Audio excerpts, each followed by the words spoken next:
Hi, welcome to Moony Real Reading Sessions. Today I'm going to be reading from a book called John Gray Straw Dogs. Chapter 1, Science versus Humanism. Most people today think they belong to a species that can be master of its destiny. This is faith, not science. We do not speak of a time when whales or gorillas will be the masters of their destinies. Why then humans? We do not need Darwin to see that we belong with other animals. A little observation of our lives soon leads to the same conclusion. Still, since science has today an authority that common experience cannot rival, let us note that Darwin teaches that species are only assemblies of genes interacting at random with each other in their shifting environments. Species cannot control their fates. Species do not exist. This applies equally to humans, yet it is forgotten whenever people talk of the progress of mankind. They have put their faith in an abstraction that no one would think of taking seriously if it were not formed from cast-off Christian hopes. If Darwin's discovery had been made in a Taoist or Shinto or Hindu or Humanist culture, it would very likely have become just one more strain in its intertwining mythologies. In these faiths, humans and other animals are kin. By contrast, arising among Christians who set humans beyond all other living things, it triggered a bitter controversy that rages on to this day. In Victorian times, this was a conflict between Christians and unbelievers. Today, it is waged between humanists and the few who understand that humans can no more be masters of their destiny than any other animal. Humanism can mean many things, but for us, it means belief in progress. To believe in progress is to believe that by using the new powers given us by growing scientific knowledge, humans can free themselves from the limits that frame the lives of other animals. This is the hope of nearly everybody nowadays, but it is groundless. For though human knowledge will very likely continue to grow, and with it human power, the human animal will stay the same, a highly inventive species that is also one of the most predatory and destructive. Darwin showed that humans are like other animals. Humanists claim they are not. Humanists insist that by using our knowledge, we can control our environment and flourish as never before. In affirming this, they renew one of Christianity's most dubious promises, that salvation is open to all. The humanist belief in progress is only a secular version of this Christian faith. In the world shown us by Darwin, there is nothing that can be called progress to anyone reared on humanist hopes. This is intolerable. As a result, Darwin teaching has been stood on its head, the Christianity's cardinal error, that humans are different from all other animals, has been given a new lease on life. Chapter 2, The Mirage of Human Consciousness. Before I continue on into Chapter 2, I would like to just briefly talk to you about what my goal is here. My goal is to read from this book, John Gray, Straw Dogs. And part of my New Year's resolution, as like with every year, is to read more books. I think aside from losing weight, that is probably the most popular New Year's goal for many people, is to read more. And I have a nice little collection of books on my shelf that's just been collecting dust that I've never attempted to read after I purchased them that, struck my interest. And this was one of them. And so I just went ahead and I selected it from my bookshelf, and I plan on reading from this and maybe making a collection of videos of me reading them. But before I do, I just want to give you a warning that my reading comprehension skills, they're okay, and as far as my ability to pronounce read certain words that are foreign to me, I might need to resort to some help from my trusty dictionary app right here on my iPhone. So you might see me do that on occasion. If you just bear with me, have some patience, I'll continue to read this book for you. And if you enjoy it, thanks for watching. Chapter 2, The Mirage of Conscious Evolution. Humans are the most adventurous of creatures, a result of blind evolutionary drift. Yet the power of genetic engineering we knew no longer be ruled by chance. Humankind, so we are told, can shape its own future. According to E.O. Wilson, conscious control of human evolution is not only possible, but inevitable. I guess I want to briefly, as I'm reading, give my own commentary here and there, and maybe kind of to help with my reading comprehension, explain what I just read. And what I just read was, according to E.O. Wilson, conscious control of human evolution is not only possible, but inevitable. You see, the kind of books I oftentimes choose, books like these, are in the non-fiction category. They're based in the real world. They're based in reality. I like philosophical topics. I like scientific topics. I like challenging topics.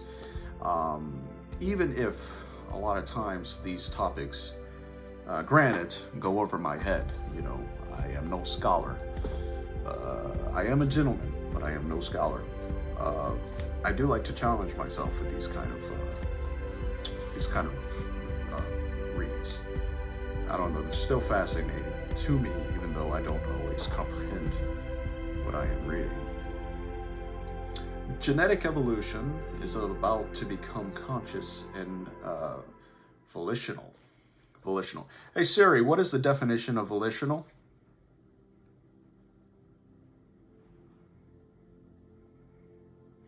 Volitional is relating to the use of one's will. Okay, let's continue on here, because I'm losing the plot here, guys. Okay, bear with me. All right, let's see. According to E.O. Wilson, conscious human evolution is not only possible, but inevitable. Okay, not only possible, but inevitable. Genetic evolution is about to become conscious and volitional, which is relating to the use of one's will. So genetic evolution is about to become conscious and relating to the use of one's will, volitional, and usher in a new epoch in the history of life. That's according to E.O. Wilson. The prospect of volitional evolution, a species deciding what to do about its own hereditary, will present the most profound intellectual and ethical choices humanity has ever faced. Humanity will be positioned godlike to take control of its own ultimate fate. It can, if it chooses, alter not just the autonomy and intelligence of the species, but also the emotions and creative drive that compose the very core of human nature. How you like that paragraph? Jeez. Wow, I sure do know how to pick them. John Gray, Straw Dogs, pick it up, people, if you are interested. Let's continue on here. Next paragraph. The author of this passage is the greatest contemporary Darwinian. He has been attacked by biologists and social scientists who believe that the human species is not governed by the same laws as other animals. In the war, Wilson is undoubtedly on the side of truth, yet the prospect of conscious human evolution he invokes is a mirage. The idea of humanity taking charge of its destiny makes sense only if we ascribe conscience and purpose to the species. But Darwin's discovery was that species are only currents in the drift of genes. The idea that humanity can shape its future assumes that it is exempt from this truth. It seems feasible that only the coming century human nature will be scientifically remodeled. If so, it will be done haphazardly as an offshoot of excuse me excuse me struggles in the murky realm where big business, organized crime, and the hidden parts of government vie for control. If the human species is re-engineered, it will not be the result of humanity assuming a godlike control of its destiny. It will be another twist in man's faith. If the human species is re-engineered, it will not be the result of humanity assuming a godlike control of its own destiny. It will be another twist in man's fate. So that is the first two paragraphs of John Gray, Straw Dogs. You could pick it up at Amazon or any bookstore. I like it. Chapter 3, Straw Dogs.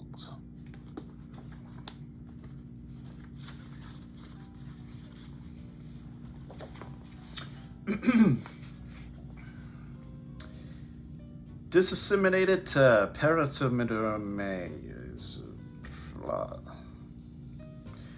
James Lovelock has written that humans on the earth behave in some ways like a pathogenic organism, or like the cells of a tumor or neoplasm. We have grown in numbers and disturbance to Gaia, to the point where our presence is perceptibly disturbing.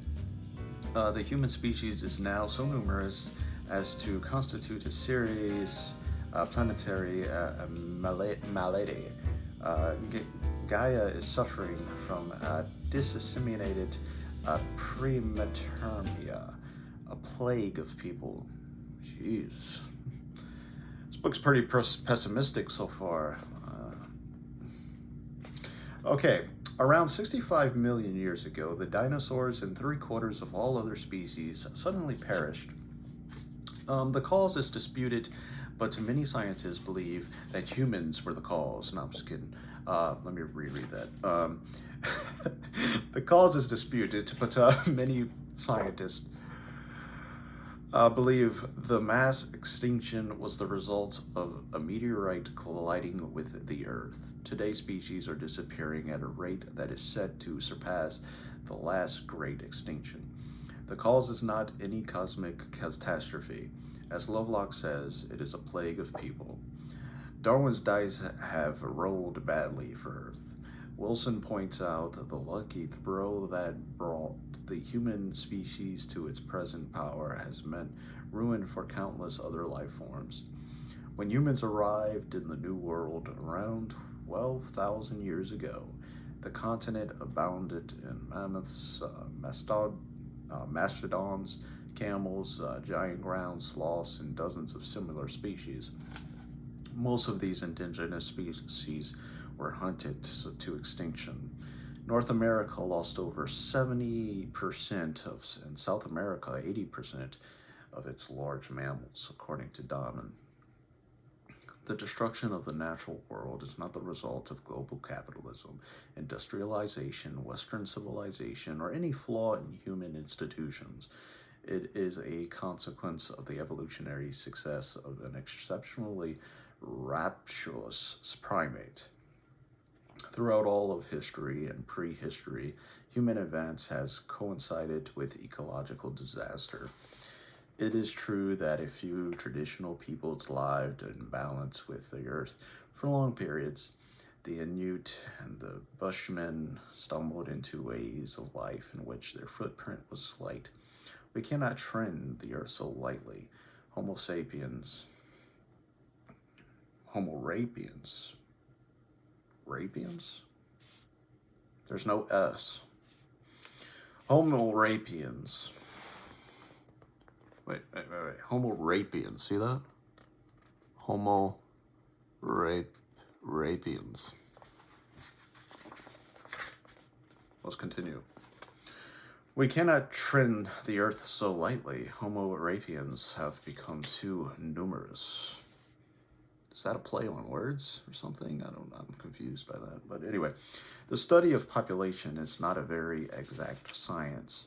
No one forecasts the population collapse that is occurring in post-communist Europe, Russia, or the scale of the fall in fertility that is underway in much of the world. The margin of error in calculations of fertility and life expectancy is large. Even so, a further large increase is inevitable. As Marison observes, even if we assume a declining birth rate due to social factors and a rising death rate due to starvation, disease, and genocide, the present global population is over 6 billion, will grow by at least 1.2 billion by the year 2050. Okay, commentary point. Commentary. Really? Let me read that again, okay? It says that, as Morrison observes, even if we assume a declining birth rate, okay, even if we are, okay, so they did add that. They did add that, okay. I just wanted to make sure. Even if we are to assume, because I know that the birth rate is declining, right? But even if we are to assume a declining birth rate due to social factors, a rising death rate due to starvation, disease, genocide, the present global population over 6 billion will grow by at least 1.2 billion by the year 2050. Okay, so they did take those diminishing factors into consideration. I was just want to make sure, because I just heard something that less and less people nowadays are so eager to have children. Less and less people are having children. Let's just say that. But I guess that being the case, the population of humans are said to continue to rise. Let's continue. A human population of approaching 8 billion can be maintained only by desolating the earth. I'm sorry, I just had a technical thing with my AirPod Pro. They cut in and out. Okay, sorry about that. Okay. A human population of approaching 8 billion can be maintained only by desolating the earth. If wild habitat is given over to human cultivation and habitation, if rainforests can be turned into green deserts, if genetic engineering enables ever higher yields to be extorted from the thinning soils, then humans will have created for themselves a new geological era, the era Mesozoic, excuse me, the era of solitude, in which little remains on the earth but themselves and the prosthetic environment that keeps them alive. Whoa, dude. Whoa, dude. Technology, bruh.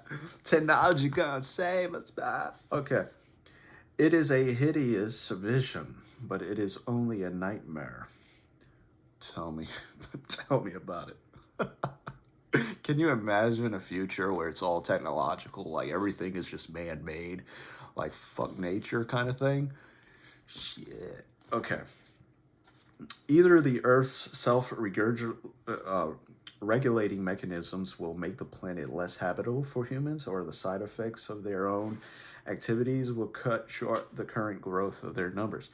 Lovelock suggests 4 possible outcomes of a disseminated pretemania: destruction of the invading disease organisms, chronic infection, destruction of the host or amphibious, a lasting relationship of mutual benefit to the host and invader. What did I just read there? Lovelock suggests 4 possible outcomes. Okay, 4 possible outcomes. Okay, let's explore this. Of disseminated pretemania. 1. Destruction of the invading disease organisms. 2. Chronic infection, destruction of the host, or amphibious, I guess that's how you pronounce that word. A lasting relationship of mutual benefit to the host and invader. Let's continue. I'm sorry. You probably understand what I just read there, but I'm having a little hard time. I'm sorry. Let's continue. Of the four outcomes, maybe you'll go more in depth. Of the four outcomes, the last is the least likely. Humanity will never initiate a symbiosis. I gotta figure out what this word is, man. Shit. Okay, I'll do that later. Humanity will never initiate a symbiosis, whatever, with the Earth. Even so, it will not destroy its planetary host. Lovelock's third possible outcome. The biosphere is older and stronger than they will ever be. As Megalus writes, no human culture, despite its inventiveness, can kill life on this planet, were it even to try. Nor can humans chronically infect their host. True, human activity is already altering the planetary balance. The production of greenhouse gases has changed global ecosystems irreversibly. With worldwide industrialization, such changes can only accelerate. In a worst-case scenario that some scientists are taking seriously, climate change could wipe out populous coastal countries such as Bangladesh and trigger agricultural failure in other parts of the world, spelling disasters for billions of people before the end of the present century. The scale of the change afoot cannot be known with certainty. In a chaotic system, even the near future cannot be predicted accurately. Yet it seems likely that the conditions of life are shifting for much of humankind, with large segments of it facing much less hospitable climates. As Lovelock has suggested, climate change may be a mechanism through which the planet eases its human burden. As a side effect of climate change, new patterns of diseases could trim the human population. Our bodies are bacterial communities linked indissolubly with a largely bacterial biosphere. Epidemiology and microbiology are better guides to our future than any of our hopes and our plans. Well, you ever heard of microbots, my man? Microbots? Think about it. Okay. War could have a major impact. Writing at the turn of the 19th century, Thomas Malthus named war as being one of the ways, along with recurrent famines, in which population and resources were kept in balance. Malthus' argument was satirized in the 20th century by Leonard C. Lewin,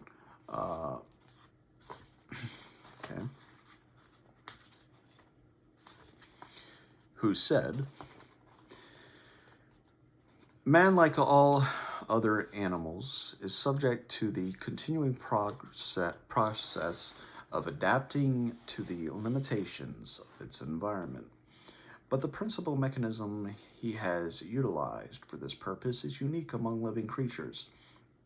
To forestall the inevitable historical cycles of inadequate food supply, post-Neolithic man destroys surplus members of his own species by organized warfare. The irony is misplaced. War has rarely resulted in any long-term reduction of human numbers. Yet today its impact could be considerable.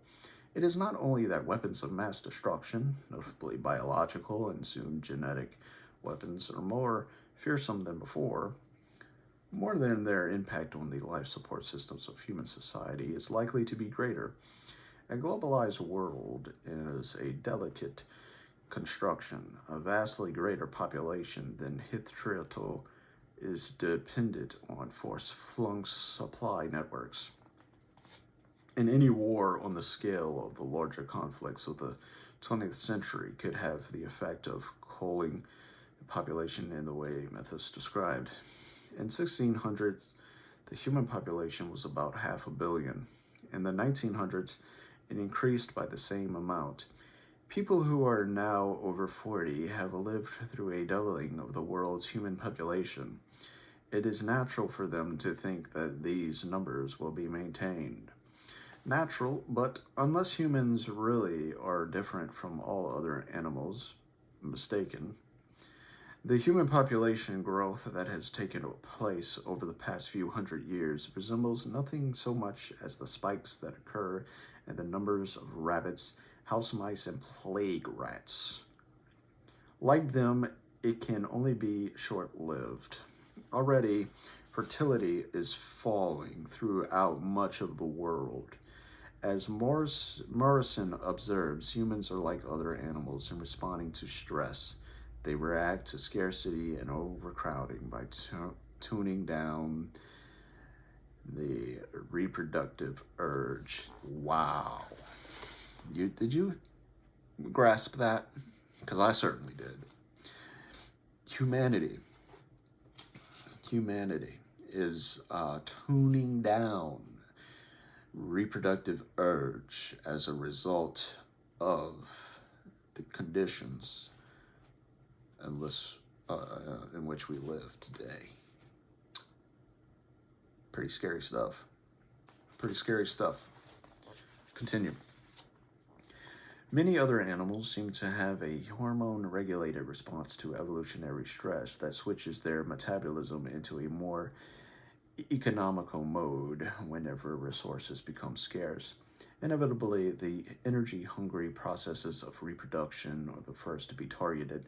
The telltale hormonal signature of this process has been identified in captive lowland gorillas and in women.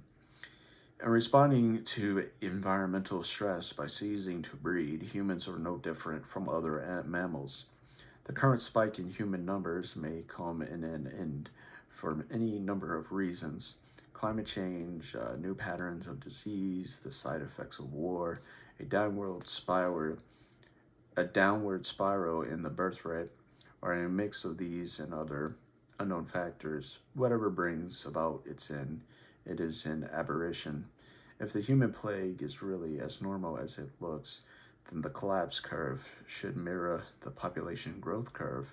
This means that the bulk of the collapse will not take much more than 100 years, and by the year 2150, the biosphere should be safely back to its prelag population of Homo sapiens, somewhere between 0.5 and 1 billion.